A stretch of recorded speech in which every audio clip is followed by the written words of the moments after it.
But as with most jokes, it carries a ring of truth to it. Until 2011, astrophysicists were not able to confidently report this phenomenon of stars falling into black holes, but now they can. And the total number of cases of stars falling into black holes reported until 2016 had been 3.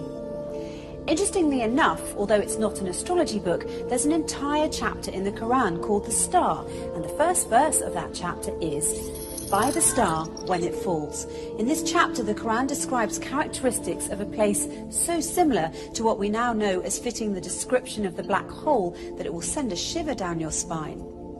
In the Islamic faith, it is believed that God granted Prophet Muhammad a special trip to the heavens.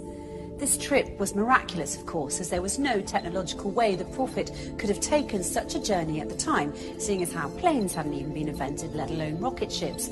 Nonetheless, if you study this miraculous night journey closely, you'll find that there are many clues to prove that this incredible journey did indeed occur.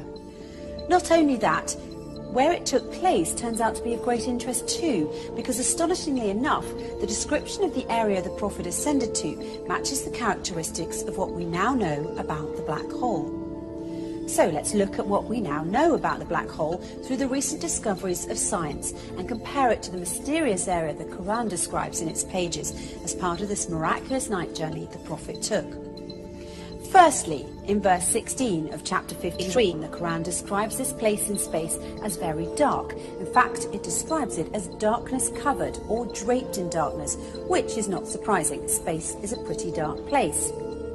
Even so, some areas are darker than others, but nothing is darker than a black hole, because black holes have such immense forces of gravity, nothing, not even light, can escape from them.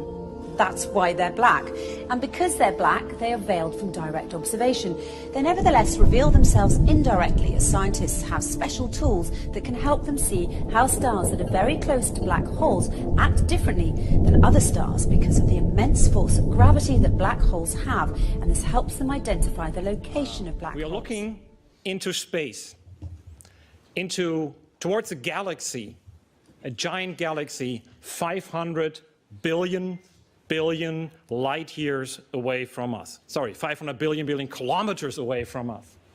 Very big galaxy which was suspected to host a supermassive black hole in the very center.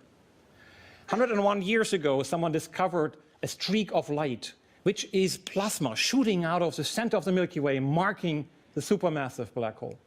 I never believed that this black hole was as big as people said, until we saw that. This is the nucleus of the galaxy M87, and this is the first ever image of a black hole.